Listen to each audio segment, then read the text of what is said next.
Hello, hello. Thanks for coming. It's good to be back. Thanks, Kai, for the introduction.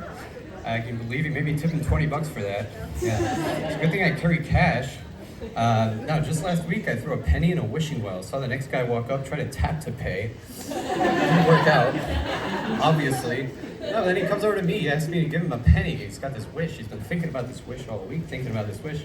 And so I say, what, you want me to give you a penny for your thoughts? Okay. Fine, so I give it to him. And he tosses it in, I say, hey, if it comes true, we should split it. Right? He gets mad. He's like, no, I'm not going to split my wish. I'm like, hey, fine. You do you. That's just my 2 cents. But, how are we doing? People watch the Super Bowl here? Yeah, cool. Yeah, nice. I didn't. No, I don't watch sports really.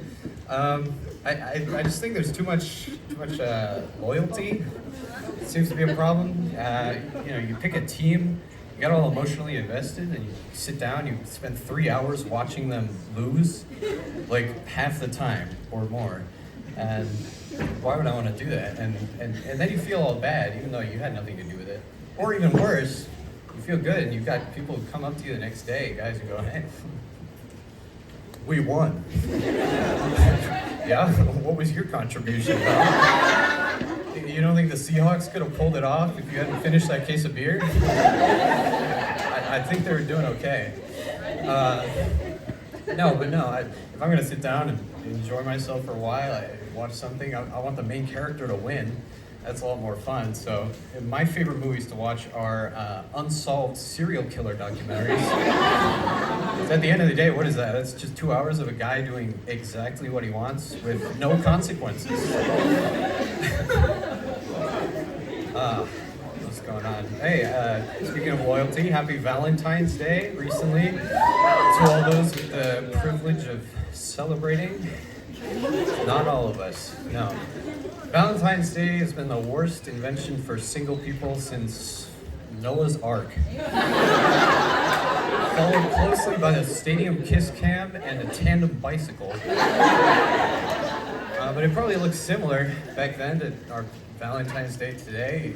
I have just imagined a bunch of guys sitting around on phone calls saying, hey, you know when you said, not if I was the last guy on Earth? You're kidding, right?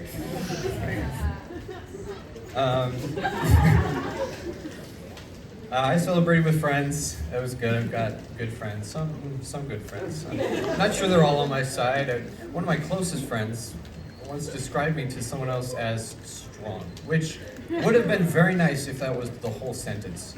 But in English, we've got a funny feature of the language. It's the adverb is a word you put in front of another word that changes the meaning. And there are plenty she could have used. Very strong, obviously, impressively strong. But the one she picked was surprisingly, which, as in, Miguel is surprisingly strong. You would never guess, looking at him, that he's anything but frail and ineffectual. But just the other day, we were on a walk and a light breeze came through, and to my shock, he stayed exactly where he was. Yeah, so that's helpful. No, I did have to stop wearing baggy shirts, is the problem. Too much drag.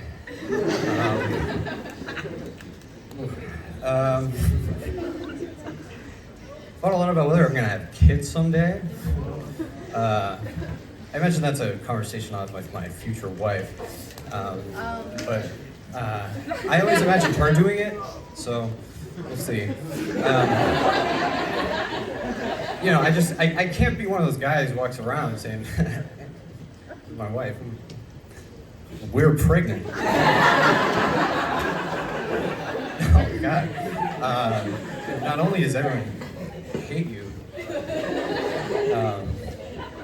if it's up to me, I'm not going to choose to be pregnant. What? Sounds like it sucks. No, I can be useful in other ways.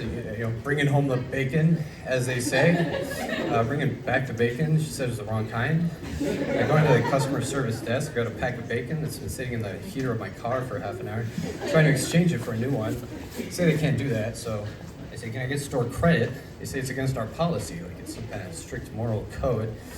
I say, but okay, look, this bacon is clearly defective. But he's sharp. He says, "How can bacon be defective?" That's a good response, but I can't let him know that. I've got a pregnant wife at home. She's demanding Applewood smoked on the earnings of a freelance classical oboist. So I say, "Hey, look here, pal. You see how floppy and soggy this bacon is when it's clearly labeled frozen." And so, I successfully traded the last of my dignity, integrity for a new package, and only to come home and find out my wife changed her mind. The other one was fine, and all I can do is wish I changed my mind back in Paris. I'm not married, but like I said, I thought a lot about it. And that's all I have. Thanks.